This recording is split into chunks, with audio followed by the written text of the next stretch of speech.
রাধে রাধে বন্ধুরা, শ্রীমদ্ ভগবদ্ গীতায় ভগবান শ্রীকৃষ্ণ সমগ্র মানব জাতিকে উদ্দেশ্য করে অর্জুনকে অনেক মূল্যবান উপদেশ প্রদান করেন। যে উপদেশগুলো আজ এই সময় দাঁড়িয়েও জীবনে যদি প্রয়োগ করা যায় তাহলে যে কোনো মানুষ যে কোনো সমস্যা থেকে খুব সহজেই বেরিয়ে আসার শক্তি পাবে। শ্রীমদ্ ভগবদ্ গীতার এই সম্পূর্ণ কথোপকথনের মধ্যে লুকিয়ে রয়েছে অনেক শক্তিশালী শ্লোক, যেগুলি যদি আমরা জীবনের কঠিন সময় পাঠ করতে পারি বা মনে মনে একটু স্মরণ করতে পারি তাহলে আমরা সেই কঠিন সময় থেকে অনায়াসেই বের হতে পারবো। কিন্তু অনেকেই এই শ্লোকগুলোর ব্যাপারে জানে না বলে তারা কঠিন সময় পড়লে ঘাবড়ে যায় এবং বুঝে উঠতে পারে না কী করবে। আর এই মারাত্মক শ্লোকটির মধ্যে শ্রীকৃষ্ণ নিজেই সমস্ত সমস্যার সমাধানের কথা বলে গেছেন। আজ এই ভিডিওতে এই শ্লোকটির কথাই তুলে ধরব, যাতে আপনারা যখনই কোনো সমস্যার মধ্যে পড়বেন বা কোনো খারাপ সময়ের মধ্যে দিয়ে যাবেন তখনই শুধু মনে মনে এই শ্লোকটি চোখ বন্ধ করে 3 বার পাঠ করে নেবেন। তাহলেই দেখবেন নিমেষের মধ্যে আপনার সব সমস্যা দূর হয়ে যাবে এবং আপনার মনের ভিতরে অপার শান্তি অনুভব করতে পারবেন। যদি বন্ধুরা বিশ্বাস না হয় এই কথাটির উপরে, তাহলে একবার নিজের জীবনে এই শ্লোকটি অবশ্যই এক মনে চোখ বন্ধ করে পাঠ করে দেখুন, কারণ এই শ্লোকটির কথা এক ব্যক্তিকে স্বয়ং ভগবানই স্মরণ করিয়ে দেন। তাহলে চলুন দেরি না করে জেনে নেওয়া যাক যে এই বিশেষ শ্লোকটি কোনটি এবং কিভাবে আপনাদেরকে এই শ্লোকটি পাঠ করতে হবে। তার আগে এটা জেনে নেওয়া যাক যে এই শ্লোকটি কাকে কে পাঠ করতে বলেন। আসলে আজ থেকে কয়েক বছর আগে এক ব্যক্তি যখন খুব সমস্যার মধ্যে দিয়ে যাচ্ছিল তখন সে বুঝে উঠতে পারছিল না যে কি করে এই সমস্যার মধ্যে থেকে বের হবে। সে দিন রাত ভগবান শ্রীকৃষ্ণের মন্দিরে গিয়ে শ্রীকৃষ্ণের মূর্তির সামনে দাঁড়িয়ে প্রার্থনা করত এবং কাঁদত, যাতে ভগবান শ্রীকৃষ্ণ তাকে এই খারাপ সময়ের মধ্যে থেকে বের করেন। কিন্তু কিছুতেই সে কোনো রাস্তা পাচ্ছিল না। আর ঠিক এরকম সময় একদিন এক পুরোহিতের নজর তার উপর পড়ে এবং সেই পুরোহিত দেখে যে সেই লোকটি অঝরে ভগবান শ্রীকৃষ্ণের মূর্তির সামনে দাঁড়িয়ে কান্না করছে। পুরোহিত তখন এই লোকটির কাছে গিয়ে জিজ্ঞাসা করেন যে আপনার কি সমস্যা হয়েছে, আপনি কেন ভগবানের সামনে দাঁড়িয়ে এরকমভাবে কাঁদছেন? উত্তরে সেই লোকটি বলেন, আমি আমার ব্যবসায় বিশাল পরিমাণে লোকসান করেছি, আমার ঘর বাড়ি সব বেচার অবস্থায় চলে এসেছে, লোকের দেনায় ডুবে আছে, আমি কি করব বুঝে উঠতে পারছি না, কিভাবে এই অবস্থা থেকে বের হব আমি বুঝে উঠতে পারছি না। এরকম সময় সেই পুরোহিত তাকে বলেন যে তুমি কি কখনো গীতা পাঠ করেছো? উত্তরে সেই ব্যবসায়ী বলে, হ্যাঁ একবার তো পড়েছিলাম, কিন্তু কেন বলুন তো? তখন উত্তরে পুরোহিত বলেন যে আপনি কি 18 নম্বর অধ্যায়টি ভালো করে মন দিয়ে পড়েছিলেন? সেই ব্যক্তি বলে যে হ্যাঁ পড়েছিলাম, কিন্তু এখন অতটা মনে নেই।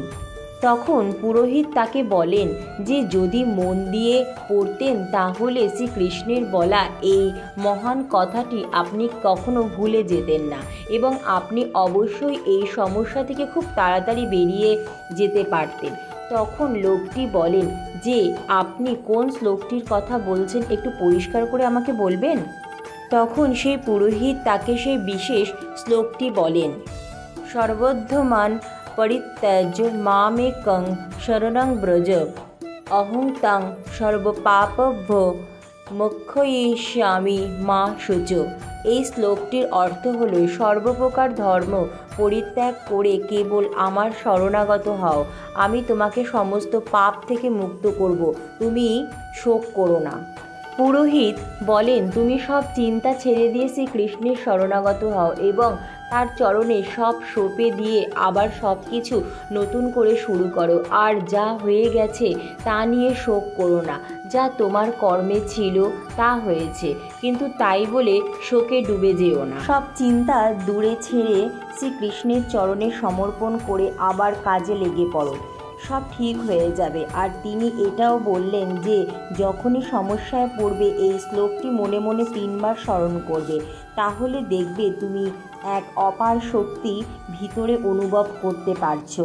এবং সব সমস্যা দূর হবে। এরপর সেই ব্যক্তি আবার ধীরে ধীরে ব্যবসা শুরু করে এবং তাকে হঠাৎ করে তার সব কর্মচারীরাই নিজের থেকে এসে টাকা দিয়ে সাহায্য করতে থাকে। এ যেন সব কিছু অলৌকিকভাবে হওয়া শুরু করলো এবং ধীরে ধীরে তার ব্যবসা আবার দাঁড়িয়ে গেল এবং সে সকলের দেনা পাওনা মিটিয়ে দিয়ে আবার সুখে শান্তিতে জীবনযাপন করতে লাগলো। তো বন্ধুরা, এই ছিল সেই বিশেষ শ্লোক যেটি আমাদের সবসময় মনে রাখা উচিত। যখনই বিপদে পড়বেন শ্লোকটি 3 বার মনে মনে অবশ্যই স্মরণ করে নেবেন, দেখবেন সকল বিপদ সাথে সাথেই কেটে যাবে। চলুন বন্ধুরা, এখন কিছু অনুপ্রেরণামূলক উক্তি জেনে নেওয়া যাক। জীবনটা শান্তিতে কাটানোর জন্য কখনো কখনো জেদি হওয়াটাও প্রয়োজন। ব্যথাগুলো খুবই ব্যক্তিগত, প্রকাশ করে লাভ নেই। নিজের ভেবে বলবে যাকে, পরে আঘাত করবে সেই। সত্যের পথে চলার সময় মানুষ মাত্র দুটো ভুলই করতে পারে। 1, সে হয়তো সেই পথকে পুরো শেষ করতে পারবে না, অথবা সে হয়তো সেই পথে যাওয়ার কোনো দিন চেষ্টাই করবে না। নিষ্ক্রিয়তা হচ্ছে মৃত্যুর একটা ছোট্ট রাস্তা। কঠোর পরিশ্রমই ভালো, জীবনের রাস্তা ঠিক হয়ে যায়। নির্বোধ মানুষেরা নিষ্ক্রিয় হয়ে থাকে এবং বুদ্ধিমান মানুষেরা কঠোর পরিশ্রমী হয়। ঘৃণাকে ঘৃণা দিয়ে কখনোই শেষ করা যাবে না। ঘৃণাকে একমাত্র ভালোবাসার দ্বারাই শেষ করা যেতে পারে, আর এটা একটা প্রাকৃতিক সত্য কথা। মানুষের সব সম্পর্কের আধার হলো প্রত্যাশা। পতি কেমন হবে, যে আমার জীবনে সুখ আর সুবিধায় ভরে দেবে? পত্নী কেমন হবে, যে সর্বদা আমার প্রতি সমর্পিত থাকবে? সন্তান কেমন হবে, যে আমার সেবা করবে, আমার আদেশ মেনে চলবে? মানুষ প্রেম তাকেই দিতে পারে যে তার প্রত্যাশা পূরণ করতে পারে, আর প্রত্যাশার নিয়তিই হচ্ছে ভঙ্গ হওয়া। কিভাবে? কারণ প্রবল ইচ্ছা থাকলেও কোনো মানুষ কারো সকল প্রত্যাশা পূর্ণ করতে পারে না, আর তার থেকেই জন্ম নেয় সংঘর্ষ। সকল সম্পর্ক সংঘর্ষে পরিবর্তিত হয়ে যায়, কিন্তু মানুষ যদি প্রত্যাশাকে সম্পর্কের আধার না বানায় আর স্বীকার করে নেয় যে কেবল সম্পর্কই মূল আধার, তবে কি জীবন আপনা থেকে সুখ ও শান্তিতে ভরে যাবে না? স্বয়ং বিচার করুন। অনেক অনেক ধন্যবাদ। রাধে রাধে।